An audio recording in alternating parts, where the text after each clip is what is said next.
और जन्म से लेके जब वो 20 साल का होता है तो 20 साल तक वो सिर्फ और सिर्फ अपना जीवन कहाँ बिताता है, अपनी पढ़ाई पे।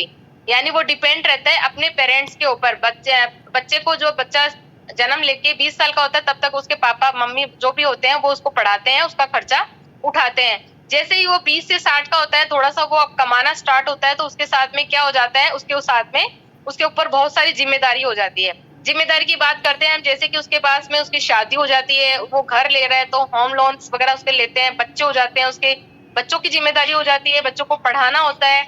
अगर उसने कार लिए तो कार का लोन हो गया उसके साथ में, बच्चे हो गए तो बच्चों के, फिर बच्चे बड़े हो गए, बच्चों की शादी करनी है, बच्चों को पढ़ाना लिखाना है। इस तरह से वो अपना जीवन जो है बिताता है। यानी 20 से लेके 60 साल का जीवन उसका इसी में चला जाता है। फिर बात करते हैं जब 60 साल के बाद में व्यक्ति क्या होता है, रिटायर हो जाता है और वो डिपेंड हो जाता है। यानी पहले तो हम डिपेंड थे पेरेंट्स के ऊपर, फिर पेरेंट्स के ऊपर हम डिपेंड हो जाते हैं। ठीक है, पेरेंट्स हमारे ऊपर डिपेंड हो जाते हैं ऐसे करके। और 60 साल की उम्र के अंदर हम बच्चों पे डिपेंड हो जाते हैं, सॉरी है ना, बच्चों पे हम डिपेंड हो जाते हैं।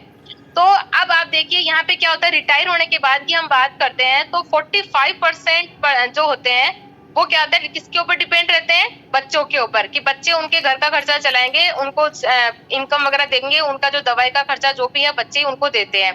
30% लोग जो होते हैं ना वो क्या करते हैं, उसमें चले जाते हैं, वृद्धाश्रम में चले जाते हैं, है ना। आपने भी देखा होगा कुछ क्या होता है कि कुछ लोग जो है अपना खुद का खर्चा ही नहीं उठा पाते, तो माँ बाप का खर्चा कहाँ से उठाएंगे, तो वो उनको वृद्धाश्रम में छोड़ के आते हैं।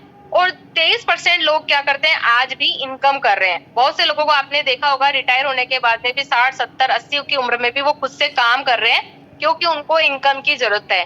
लेकिन 2% लोग क्या होते हैं, फाइनेंशियली फ्री है, क्योंकि उन्होंने अपनी लाइफ में कुछ ऐसा काम किया है, उन्होंने पहले ही आने वाले टाइम की प्लानिंग कर ली थी, तो आज उनके साथ में वो लाइफ को एंजॉय भी कर रहे हैं और उनके साथ में पैसा भी आता रहता है।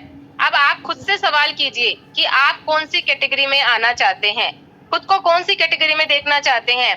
क्या आप अपने बच्चों पे डिपेंड रहना चाहते हैं, या आप वृद्धाश्रम में जाना चाहते हैं, या आप आपकी एज के बाद में भी वर्क करना चाहते हैं, 60-70 के होने के बाद में भी आप कंटिन्यू काम करते रहें, कुछ ऐसा चाहते हैं, या फिर आप इन 2% लोगों में शामिल होना चाहते हैं।